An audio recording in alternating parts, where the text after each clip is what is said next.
Hey guys, how's it going? This video will wrap up the series that I've been doing so far. Now, the last video I did was meant to wrap it up, but I had to do one more just because I feel the ability to extend functionality via business rules is an extremely important piece of functionality for any complex system. So I'll start off with where we left off in the last video, which was in the analytics view. I'm going to load up some data just as we did last time, and I'm going to zoom in to a particular area, get some candlesticks going, and I'll add just one indicator, the MACD, close all that up. Cool. So all we've done is we've loaded up some data, got a candlestick graph drawn in here, and then we've drawn a MACD with the default settings. As you can see, the exponential moving average, fast, slow period, and the signal line period, just all the default values. And we've got a bunch of models or logic functionality, which is basically all the indicators, candlestick patterns, machine learning, whatever that's going to be there. Don't have machine learning just yet or any algorithms in here just yet, but there will be in the future. I'm going to select all of them, going to hit analyze, and basically it's gone through, took 139 milliseconds, went through all the patterns, which are the indicators and the candlesticks, and it gave me all my analysis down here.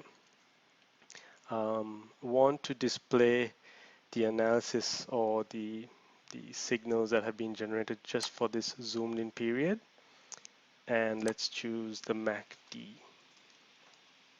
down here. So it's filtered out, so you can see as I go down, they'll be plotted on the graph.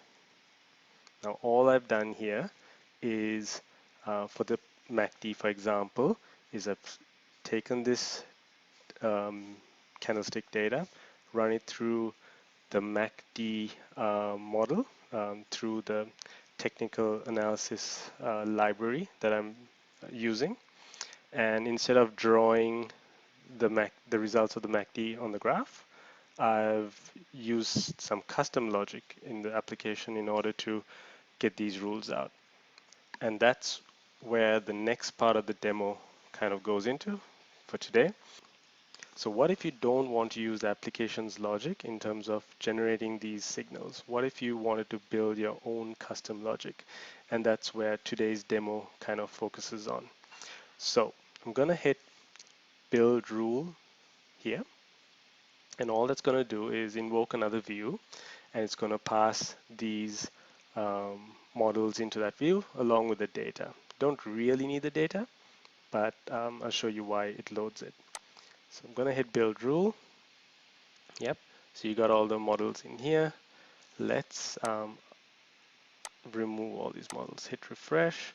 And what I'm going to do is I'm going to generate a rule, and then I'll run you through what it's kind of doing and why we're going to use this kind of view to build a rule. So let's select the MACD again, just to keep things simple. Going to hit refresh. I'll talk you through this in a bit.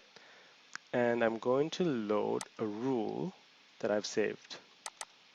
And it's pretty much the same logic that I'm using to generate these signals here. Just for the sake of completeness, let's bring that out. And it's just a for loop that iterates through some data and get some logic in order to generate some signals. Let's save it first and hit build.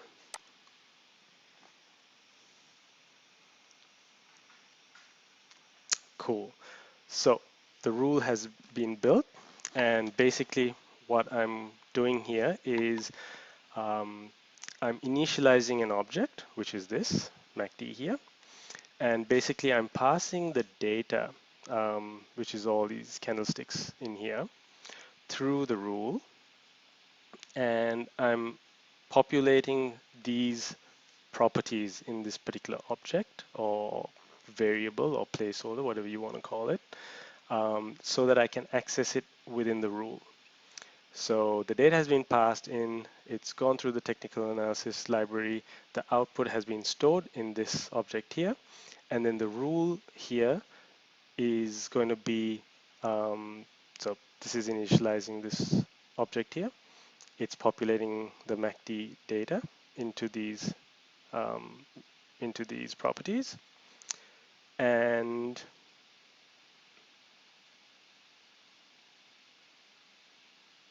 yeah, it's initializing a result list, which is a variable to store the output. And then it's going to pass this rule for syntax checking, for basically error checking. And I'm using the Roslyn compiler, which is a C# compiler. It's by Microsoft. It's open source C#. Microsoft has basically opened up the API so that any developer can actually use a compiler. It's basically what's used in Visual Studio to compile what you write here in English or whatever language that us humans understand into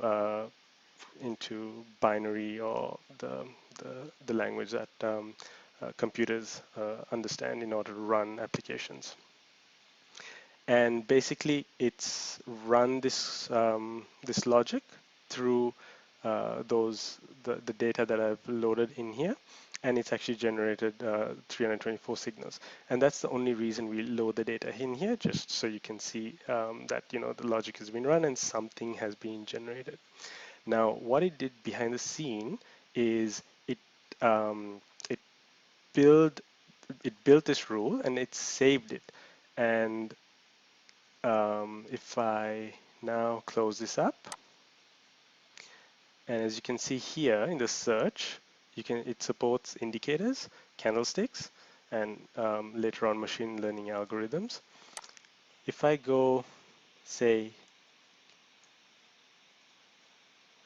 sorry, candle, so it'll list down all the candlestick patterns here. If I wanted to search for hammer, then I can get the hammer. But if I wanted all the candlestick patterns, oops, that's how I get that. If I search for all the indicators, I get all the indicators. I'm going to search for something called strategy, and there's nothing here. Sorry, strat. There's nothing in here, right? That's because the strategy or the rule that I just built hasn't been loaded in here. Let's just create a new work area or workspace and drag in a new analytics view. And the first thing you see is that it said something. It said it's compiling a strategy or compiling all the strategy rules that's in the system. It's also saying that it created one rule. Now that's a rule that we actually built using the rule builder earlier on. And now if I hit strat, you see this new strategy in here. Okay, let me select this. So why is it compiling it? Just because when you build it, it's building that rule, and it takes a bit of time. But by compiling it early on, or as you load it, you can run this rule a number of times, and basically it'll be very, very fast. So let me just set the screen up just as before. Let's get the MACD out. And now let's run just this strategy. So yep, only the strategy should be selected, nothing else. Yep.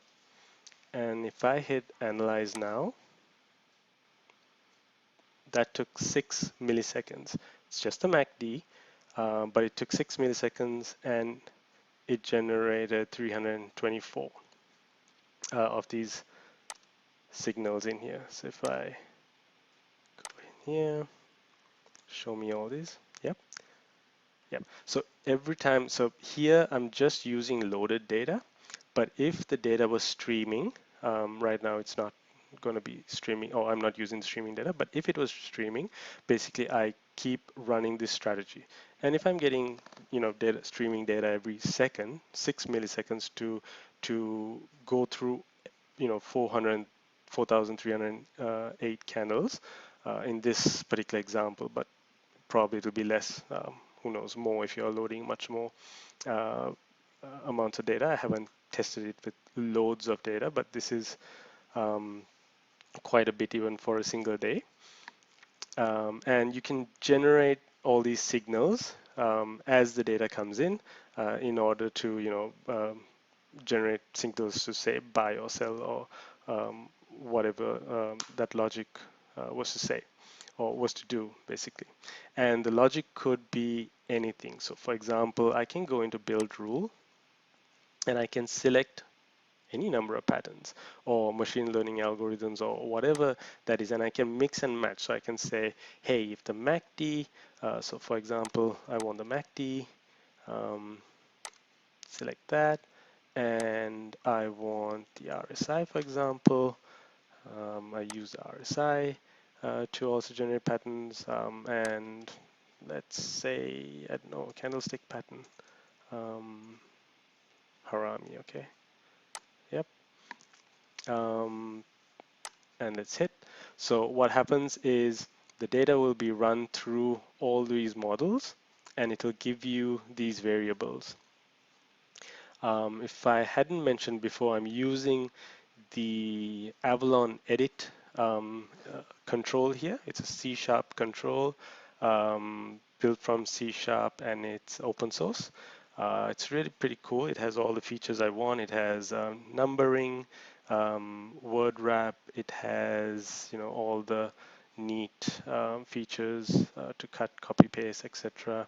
And as you saw before, it has syntax highlighting based on the language that you've chosen, whether it's C#, C++, um, Java, whatever it is. Each the usual color schemes that are around. I've got a dark theme going on. I had to do a bit of work to get this sorted out, but I like the dark theme, and I like the ability to kind of configure and customize this control. Really cool control. I'd recommend anyone who's using a rule builder to use this particular control if it's in .NET. But yeah, so once you've got these in here, it just means you can access them in your rule. And as you can see, I've got searching functionality built in as well. So MACD. So wherever, so as you can see, this is the object here that I'm using, and you can see it has, when I hover over it, it has the element. So it has begin index, and it has the element count. So I'm looping through from the begin index up to the number of elements within this array, and I'm accessing the the data points used for the MACD line. I'm accessing the data points used for the signal line here, for example, and it's just basically C# code. And likewise, I can type in and say RSI, for example. And I can say, well, it also, the application supports code completion, which I haven't got going yet. But as you can see, you hit dot and you can add the logic to bring up whatever information you want. So I'll probably end up implementing, all these values. I think that's a bit too much. I'll have to exclude some of them. Yeah, but yeah, for example, in the MACD, it should bring out the begin index, element count, and the MACD line, the signal line, and the histogram, which is the difference between the MACD and the signal, and that should populate here just for ease of coding. And if I build this rule again, I'll call this new strategy 1. Yeah, and I need to save it, or this won't be completed, so I'll just save it for now and hit build. Okay, so it's giving me some errors, and it's saying compilation exception, and this is provided by the Roslyn compiler, and it'll give you some information as to on, it's saying on 14th line, yep, and it'll tell you which column, and there's a problem. It doesn't know what RSI is, for example. Remove that, build it again. Sorry, save it, build it again, and everything should be okay. Cool. So as you can see, I can bring in any number of models in here, whether it's a candlestick pattern or an indicator, and in future machine learning algorithms. And then I can use them in the rules to generate anything I want, like any kind of logic. At the end of the day, or at the once you've basically generated your signals, you need to add it into a result list, and that's another um, object that kind of stores the information. And once this rule is run and results are generated, if you keep them in the result list, the application can then access those results, plot them, use them to, I don't know, send orders, for example, if required, into the market. That can be done as well, but that's probably how you'd use it. So here, I'm adding a new model analysis result, which is what is actually going to be placed in here. So as you can see, it has the pattern. This is some internal logic for that I use, but what's important is you can give it the index, which is then used to identify which candle it is, so that you can plot it on the chart. A description, and this is the really cool thing. You can add in Roslyn itself. I can expose certain the libraries, like or functionality, like the round is coming from the system.math namespace or functionality, and I have all that that's accessible to me. So everything that's within C# is accessible here, and that can cause problems in terms of security. For example, if you have access to the system input output, and you can delete all your files. So that's one reason why we run it through the syntax parser, or where is that?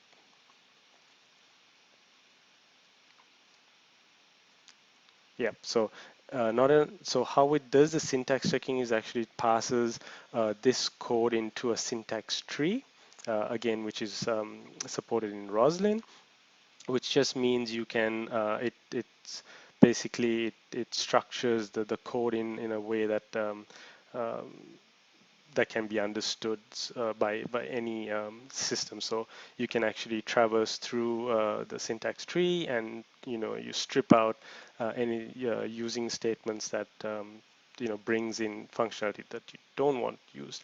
You can do other things like encrypting the code, so that you can't someone can't inject code behind the scenes and get the application to load it up.